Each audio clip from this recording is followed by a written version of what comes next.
Hello दोस्तों, उम्मीद है आप सब खैरियत से हैं। जैसे कि आप जानते हैं, इकरा हसन कराना से आखिरकार उसने संभल हिंसा को लेकर एक सोशल मीडिया पर वीडियो पोस्ट की थी। आखिरकार वो मैं आपको काफी समय के बाद सुनाने की कोशिश करूंगा कि जैसे कि आप उस संसद के अंदर अखिलेश यादव ने एक अहम मुद्दा उठाया और उन्होंने कहा कि अगर आप हर मस्जिद को खोदना शुरू करेंगे तो आप पूरे देश को खोद देंगे।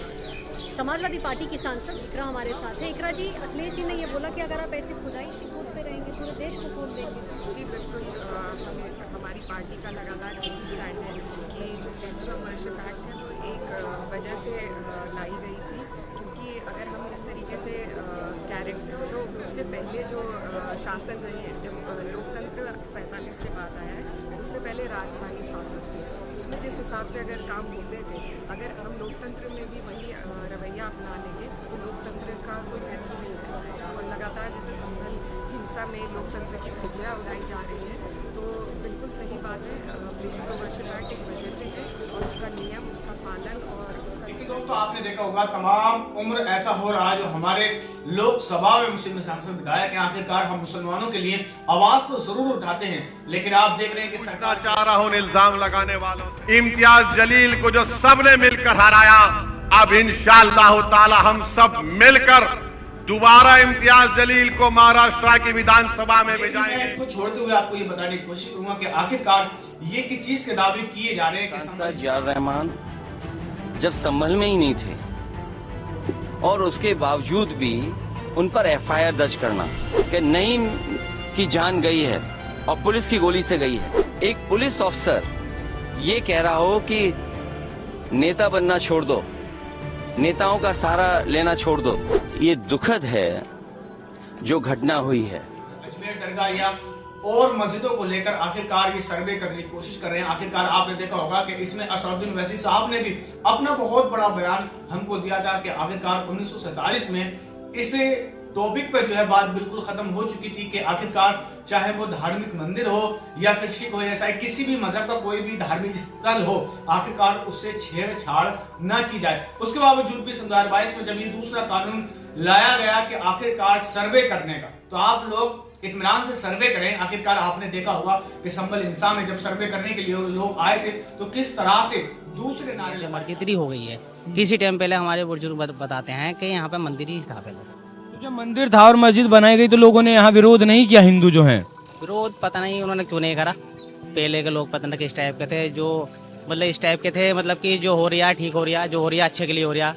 पहले के लोग ये सोचते थे और आज भी लोग कुछ ऐसे ही है जो भी सोचते हैं जो हो रहा होने दो, कुछ सवाल नहीं करना चाहते। हिंदू मुसलमान दोनों कैसे रहते हैं यहाँ? ठीक तरीके से रहते हैं, कोई दिक्कत वाली। 77% मुस्लिम, 22% हिंदू। कोई दबाव की बात या डर का माहौल? न डर का माहौल भी कुछ नहीं है, ऐसी कोई बात।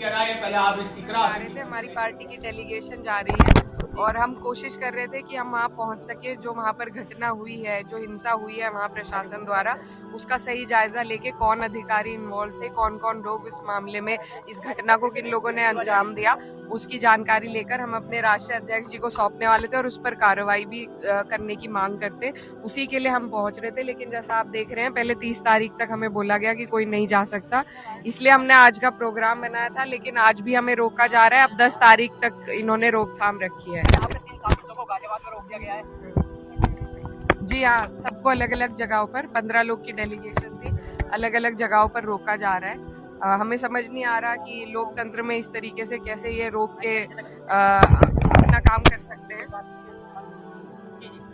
तो आपके जो लखनऊ में नेताओं को नजरबंद कर दिया गया है, कर दिया गया है। हाँ जी, सबको अलग अलग जगहों पे 15 लोगों का डेलीगेशन था, इसलिए सबको अलग अलग जगह पर रोका गया है। तो आगे की क्या रणनीति रहेगी आपकी? आगे देखिए, जैसे ही हमें बंदिश खुलेगी हम वहाँ पर पहुँचेंगे ज़रूर, और सबसे पहले जायज़ा लेकर, और वैसे भी हमें फ़ोन के माध्यम से भी लोगों से संपर्क हो रहा है, तो जानकारी तो है, लेकिन हम वहाँ पर पहुँचकर अपने लोगों की हिम्मत बढ़ाना चाहते थे।